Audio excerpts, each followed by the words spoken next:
அவன் தாழ் வணங்கி அவன் அருளாலே பணிகிறேன். அவை தலைவருக்கும் நிறைகளை நிறுத்து குறைகளை குறிக்கும் நடுவருக்கும் நேர நகர்வை உயிரென மதிக்கும் மணி காப்பாளருக்கும் செவியர் சுவையென அமர்ந்திருக்கும் அவையினருக்கும் வணக்கம். சபையோரே, இன்று நான் சிவத்தொண்டர்களாக வாழ்ந்த 63 நாயன்மார்களுள் ஒருவரான அதிபத்த நாயனாரை பற்றி பேச போகிறேன். அதிபத்த நாயனார் சோழ நாடு நாகப்பட்டினத்தை பூர்வீகமாக கொண்டவர்.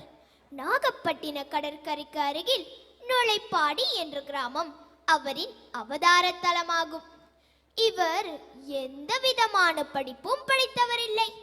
கோயில் கோயிலாக சுற்றி வந்தவரும் இல்லை. எப்பொழுதும் பூஜை வழிபாடு என்று இருந்தவரும் இல்லை. அது குறித்தறிந்திருக்கும் குலத்திலேயும் பிறக்கவில்லை. அதிபத்த நாயனார் பரதவர் குலத்தில் பிறந்த மீனவராவார். மீன் பிடித்தல் மரபு தொழிலாக இருந்த போதும் மெய்யுணர்வு தலைப்பட்டு சிவபக்தி மேலோங்கி நின்றது அதிபத்த நாயனாருக்கு.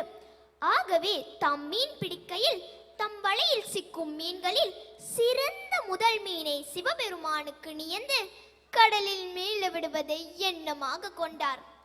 ஒரு ஏற திருப்பெருகும் என்பதன் அடையாளமாக அதிபத்தரின் பக்தி நாளுக்கு நாள் பெருகியது. சான்றோர் அன்பர்களே, சிவபெருமானின் திருவிளையாடலில் சில நாட்கள் அவர் விரித்த வலையில் ஒற்றை மீனே அகப்பட்ட போதிலும் அம்மீனையும் தன் அப்பன் சிவபெருமானுக்கே அர்ப்பணம் செய்து பல நாட்கள் அதிபத்த நாயனார் தம் ஏடலர்களுடன் தாமும் பசிப்பட்டினியால் தளர்ந்து வாடும் நிலை ஏற்பட்டது. எனினும் அவர் தம் கொள்கையில் ஆணித்தரமாக இருந்தார். என்னே அவருடைய சிவபக்தி.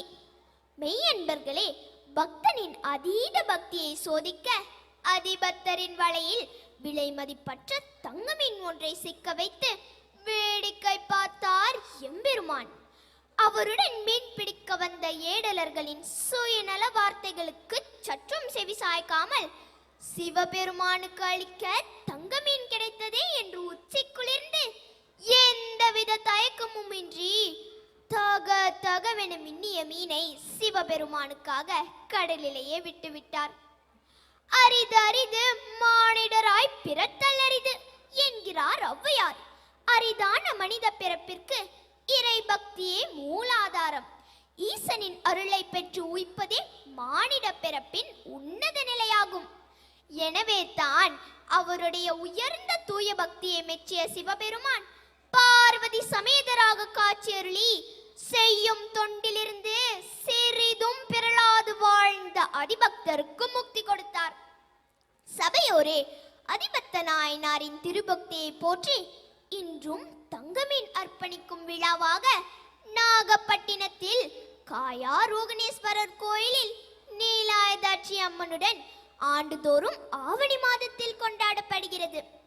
அதிபத்தரின் உற்சவ சிலையை படகில் வைத்து கடலுக்குள் எடுத்துச் சென்று தங்கமீனை சிவபெருமானுக்கு அர்ப்பணிக்கும் நிகழ்வு நடைபெறும்.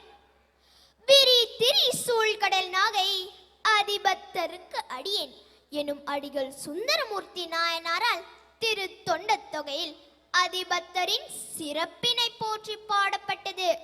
அம்மா பெரும் சிவதொண்டரை பற்றி உரைப்பதில் அடியனின் மனம் உச்சி குளிர்கிறது.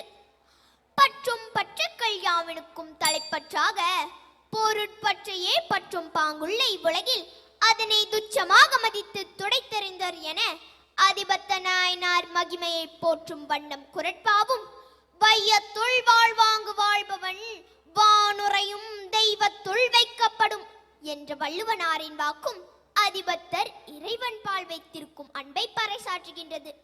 சான்றோர் பெருமக்களே, இறைவனின் அருள் கிடைக்க படிப்போ விரதமோ பொருளோ தேவையில்லை. தூய்மையான மனமும் இறை நம்பிக்கையும் இருந்தால் போதும் என அதிபத்த நாயனாரின் வரலாறு நமக்கு உணர்த்துகிறது. திருமூலரும் அன்பும் சிவமும் இரண்டென்பார் அறிவிலார். அன்பும் சிவமும் வேறல்ல, அன்பு தான் கடவுள் என்று பறைசாற்றுகின்றார். அன்பால் இறைவனை அடையலாம் என்பதற்கு அதிபத்தரின் அன்பும் பக்தியும் சிறந்த உதாரணமாக திகழ்கிறது. சிறந்த அதிபக்தரான அதிபத்தரின் தூய அன்பானது சைவ சமய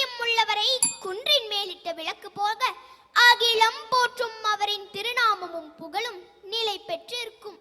பக்தி நெறி சுமந்து சிவமயமாகிய தன்னலமற்ற அதிபத்த நாயனாரை வணங்கி எமதுரை நிறைவு செய்கிறேன். நன்றி. திருச்சிற்றம்பலம்.